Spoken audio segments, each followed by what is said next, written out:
Bonjour à tous. Cette nouvelle petite vidéo pour vous faire pour attirer votre attention sur le fait de l'importance en fait de pas faire n'importe quoi dès qu'on maîtrise, dès qu'on touche un petit peu la haute fréquence. La raison en fait est toute simple, c'est que quand j'ai monté en fait cette antenne pour tant bien monter, je vais vous montrer donc le principe.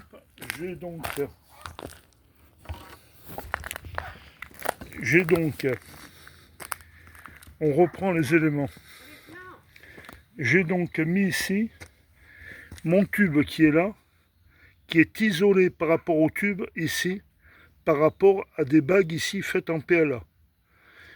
Le pied ici est également isolé, de la prolongation du tube également isolé par une bague en PLA, afin de centrer ce tube par rapport à l'ensemble.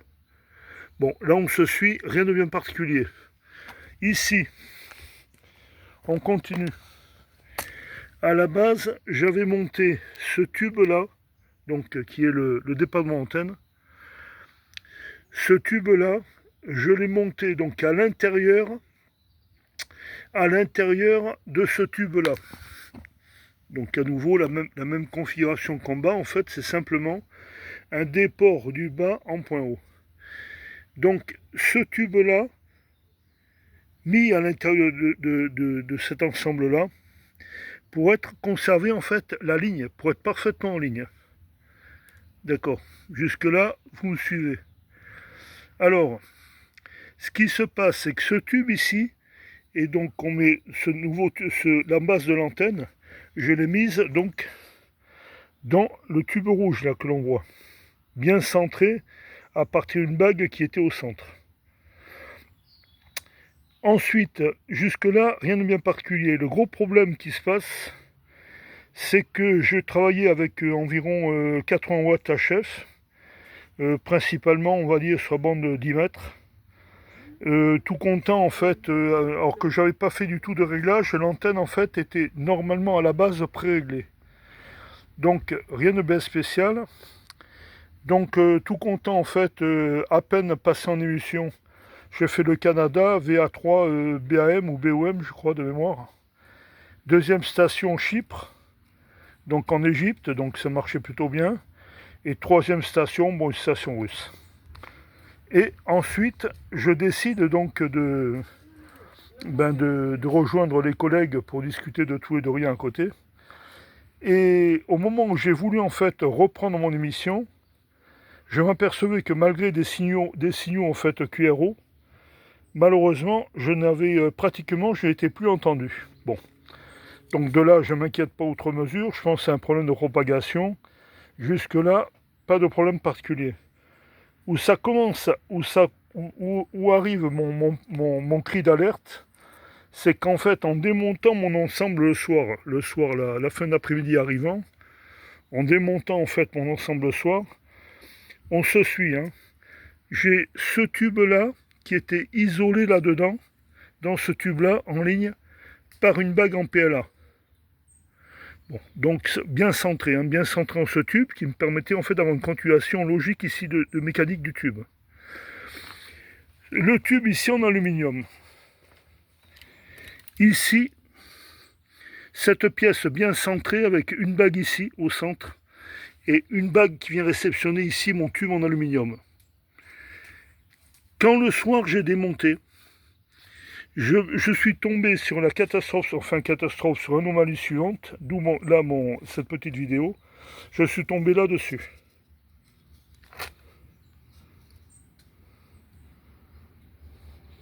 Je ne sais pas si vous vous rendez compte en fait du travail. Je suis tombé là-dessus. Avec dedans, bon là on voit peut-être pas trop bien, mais ça a également fondu dedans. Alors qu'est-ce qui a pu se passer? Ce qui a pu se passer, c'est que mon embase ici n'est pas sur une terre parfaite. Ici, j'étais pourtant, comme on vient de le voir, isolé. Ce tube-là, qui est la base d'antenne, était isolé par rapport à ce point-là par des bagues en PLA. Ce qui s'est passé, c'est que ce tube étant centré par rapport à ce point-là, en bague en PLA, il y a tout simplement eu un effet capacitif qui s'est passé. Ça, là, on est sur le ground, hein, c'est-à-dire que ce point-là égale en termes de potentiel la base de l'antenne, c'est-à-dire les radians de l'antenne, qui arrivent là, si on met un matrix, un test de continuité entre ce point-là et ce point-là, on a une continuité évidemment parfaite. Ce qui s'est passé, c'est quand je suis passé en émission, il y a ce point-là qui rentre en effet capacitif avec le tube rouge qui est ici. J'ai fait un petit calcul, on est aux alentours de 22 picots, 22 picofards.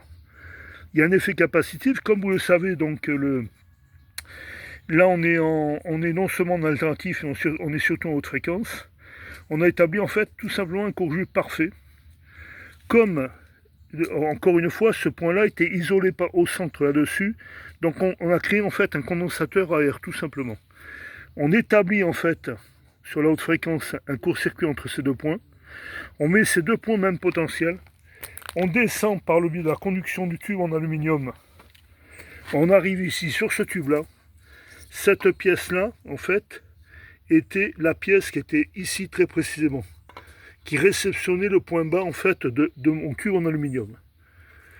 Ici, ce qui s'est passé, c'est qu'à ce stade-là, on a cherché à récupérer la terre manquante, puisque là on est sur une pièce peinte avec une terre qui n'est pour le coup pas bonne du tout. On a cherché à sortir sur la terre, sur la passage en émission. Conclusion, on est monté sur une tension extrêmement élevée qui a créé un arc et qui a détruit la pièce. Encore une fois, c'est une pièce faite en PLA. Hein. Je ne vais pas chercher à prendre du téflon, je n'en avais pas pour refaire dans ce diamètre-là. Donc j'ai fait en fait une pièce en PLA. Là on voit nettement la destruction de la pièce.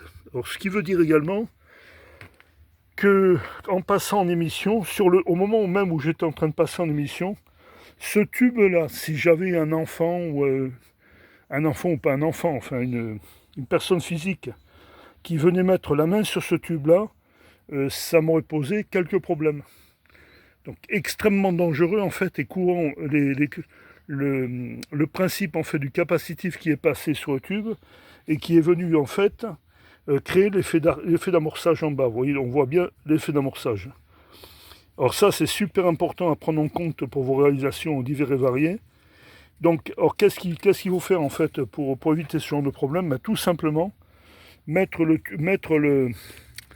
ce point-là à la terre. Tout simplement, il faut qu'il y ait une terre parfaite en fait ici. Ce tube-là descendant du système, en fait, on rentre sur le système en fait d'accord LC classique de l'antenne. Il faut impérativement que ce point-là soit sur une terre parfaite. Ou que ce tube soit en contact de la terre, tout simplement. Moi, dans mon cas précis, je me retrouve avec une partie isolée par rapport donc au support. Il n'y a pas de terre en point bas au niveau de l'AGP. Donc, conclusion, on rentre sur ce problème relativement gravissime, entre guillemets. Vous voyez, comme moi, donc, quand je suis tombé là-dessus, je vais amener ça à notre radio club d'Antibes sur la prochaine réunion, KHK Antibes, pour leur faire voir les dangers, en fait, de ce qu'on peut avoir avec de la HF, sur lequel on a tendance un petit peu à banaliser, à savoir, donc, bien faire attention à des terres parfaites, en fait, quand on fait nos installations, voire même sur les antennes lambda sur 2 ou pas d'ailleurs, bien faire attention sur les tensions extrêmement élevées que l'on a en pointe d'antenne, en bout d'antenne, en bout de fil. Hein. On a des tensions extrêmement élevées. Là, on est dans le cas précis en fait d'un arc qui s'est établi et qui a donc détruit tout simplement cette pièce. Donc c'est la raison pour laquelle après j'arrivais plus à voir mes correspondants, chercher l'erreur. Voilà, je pensais que cette petite vidéo avait ayant le mérite de vous être transmise, ceci principalement à des fins de sécurité. Hein. Surtout bien faire attention quand vous faites une antenne à ces problèmes. Hein. Voilà, c'est QFD. Après, je vous dis, la puissance d'émission, je tournais entre 50 et 80 watts à peu près, hein, RF. Vous voyez un petit peu les dégâts que ça peut faire. Donc, bon entendeur, j'espère vous avoir donné de l'eau à votre moulin. Je vous souhaite une excellente journée. C'est pour ça qu'il ne faut pas se traumatiser sur la chose, mais il faut quand même être attention en fait du fait que c'est pas tout à fait inoffensif, quoi. Voilà, voilà. Bonne journée à tous, merci encore de m'avoir suivi.